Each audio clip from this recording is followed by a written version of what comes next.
500-pound trailer, and they got 230 miles of range on a single charge. That is double the real-world towing results that they've gotten out of the F-150 Lightning. Today we're going to max out the electric Silverado work truck with 10,000 pounds, towing my EV Humvee on the back just to see how far it'll go. The Chevy has hands down the longest range of any electric truck on the market right now, with this trim getting 450 miles of total range. People love towing with an EV truck until they actually try it. Today, I went through real Silverado EV owner posts to see what towing, range, and charging capabilities were like, and if the truck was actually road trip capable. Honestly, after towing my RV with both a diesel and this Silverado EV, I found it actually to be pretty interesting results.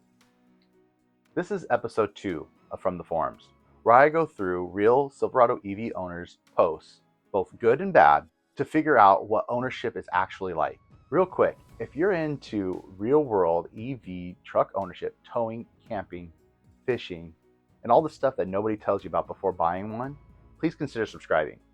I'm just a normal guy using this truck every day.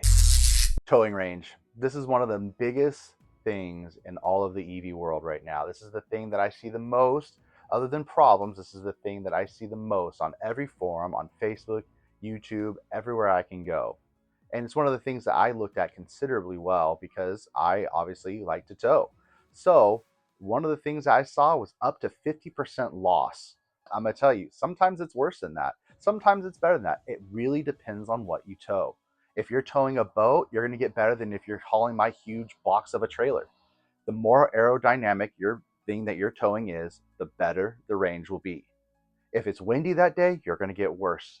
If it's going uphill, you're gonna get worse. However, there's some positive sides because for every uphill, you're going to go back and you're going to go downhill and you're going to get some regen braking in there. And that's really going to help out your towing. When you break down all the efficiencies, it got about 1.1 miles per kilowatt hour, which is about 10% better than the F-150 Lightning. And when you do all the conversions from electricity to gas and blah, blah, blah, we're not going to get into it. This thing got basically an equivalent of 38 miles per gallon, towing a 6,500-pound trailer. So let me give you my personal comparison.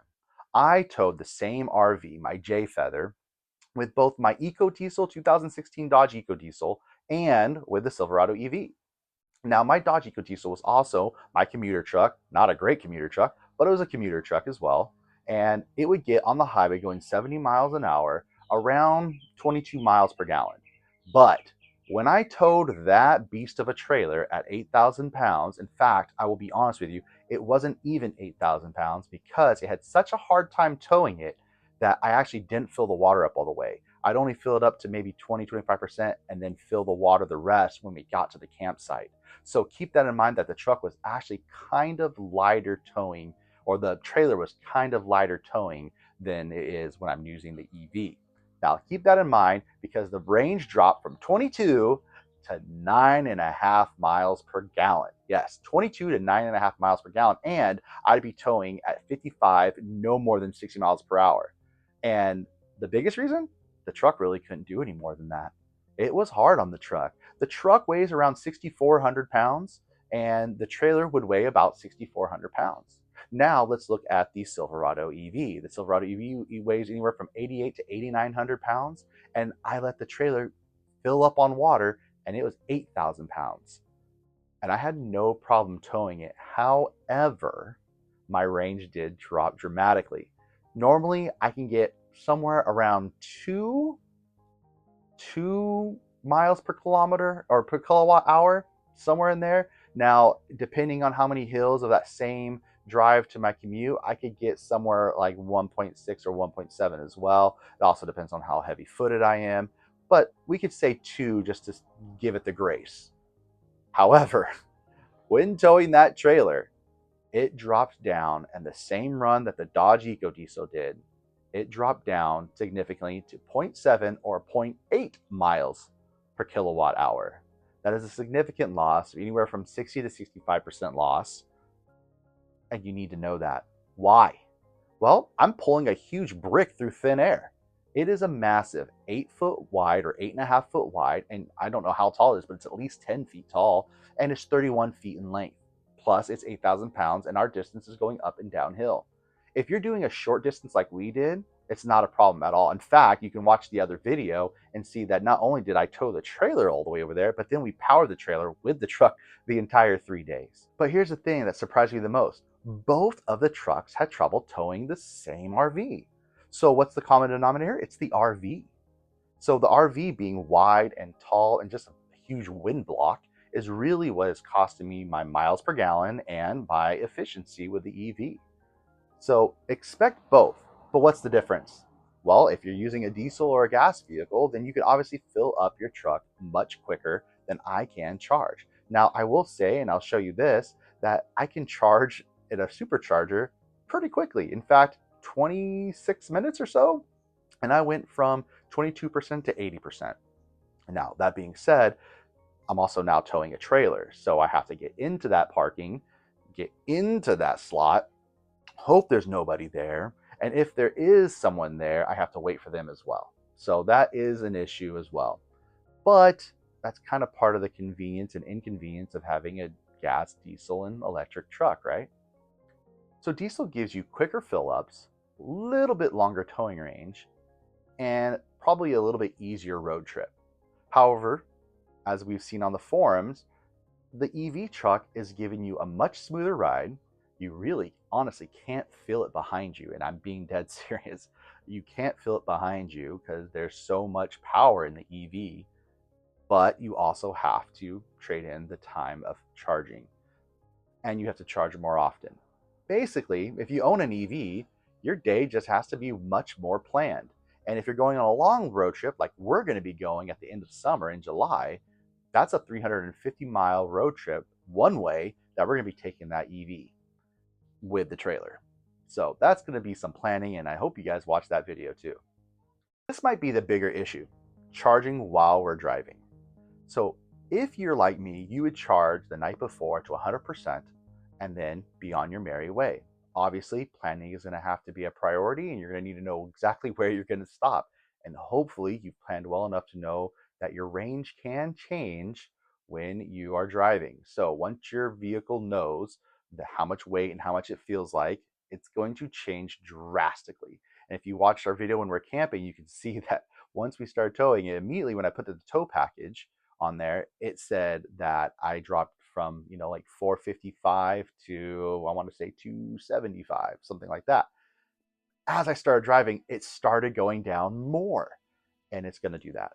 So I am going to estimate that I'm going to get 0.7 now that I've towed this RV. I'm going to estimate my 350-mile drive where I'm only going to get 0.7 miles per kilowatt hour.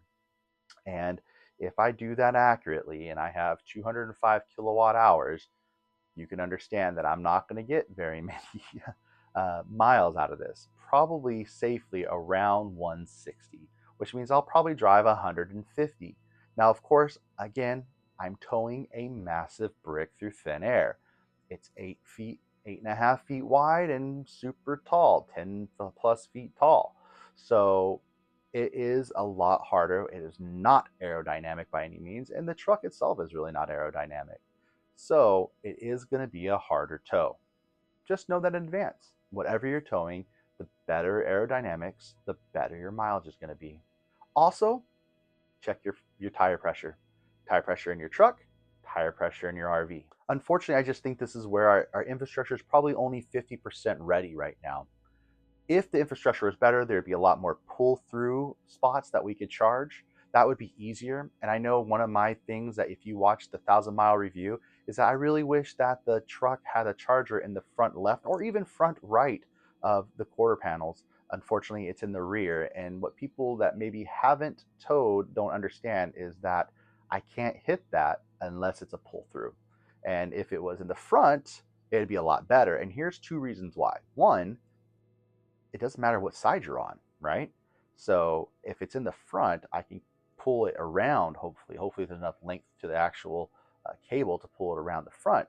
And I don't have to disengage the trailer in the parking lot and then go drive to the charger. Another huge thing. Now, is it the end of the world? No. I plan on having every stop be fun for the kids. We're going to play games. We're going to go inside the trailer while we charge. I'm going to play games. I might even set up an obstacle course. Who knows? You'll have to stay tuned for that video. Now, one of the things I'm worried about going to Mammoth Mountain is that I'm going to a mountain, and that mountain is tall. So, as you can imagine, I'm going to lose quite a bit of range going to the campsite. However, I am going to get a lot of regen braking on the way down. Now, I set my regen braking at the highest. I want the most regen braking I can get. I'm actually quite comfortable and used to it. And from the day one that I test drove it at the dealership, I was already locked in. So now that's my plan. This regen braking is actually really cool. And if you do have some downhills, you're going to get some energy back, and that's going to be awesome. Let's talk regen braking. Regen braking is super cool, and I didn't know much about it other than my friend who has a Prius and for this truck right now. And let me tell you, it is awesome. You get so much more efficiency out of it. It is an absolute amazing design in my opinion. But with towing, you get even more because of all that weight behind you pushing you. So the problem I'm going to be seeking is that on the way there to Mammoth in July, I'm going to have an issue of going uphill. It's going to tank my efficiency. My range is going to drop so much on the way there that I am probably going to have some range anxiety. On the way back, though, the biggest part that we're going to be going through, that's the hardest part getting there, is the beginning. So we're going to be going downhill that whole time, and probably for, I want to say like 60 miles, 70 miles, we're going to be going downhill. So for us, that's going to be a lot of regen braking. Now, I'm also going to be charging at the site before I leave. So that's going to be a full battery, and I might even drop it down to like 95%. We'll see what happens. I might not, just to get that extra regen in there. The battery, it's got to go somewhere, right? We got to have some energy. So in July, when I post that video at the end of July, hopefully you guys can all watch that one as well and see what the final results were of that trip, because it's going to be interesting. Okay, so the last thing here that I really want to talk about is how comfortable the truck is while towing. My wife, going back to the diesel, would actually get motion sickness while towing our RV. Why? Because the RV would shake and move our truck, and it would make her motion sickness. That does not happen in the Silverado EV, not even remotely. You're talking an 8,000-pound RV versus an 88 to almost 9,000-pound Silverado EV truck. It just doesn't move it. The ride is comfortable, it's super smooth, and let me tell you, I don't know why they have to be so powerful, but I'm so glad they are, because the instant torque is unparalleled. If you like power, you're looking at the right EV. If you like having that smooth ride, you're looking at the right EV. There are some quirks about having an EV, and there's no question about it, but the ride you're going to have while towing is going to be perfect, in my opinion. But honestly, I think there is some disconnect from what I'm seeing online. And I don't know if it's because people are looking at these trucks thinking that they're going to get diesel convenience. You're not. You're not going to go to a gas station and be able to just charge up real quick. More than likely not. I have seen videos online before I bought this Silverado EV, and I did see people that could pull in, they would block 2 or 3 or even 4 spots, and they would charge up in 30 minutes or so and then be on their way.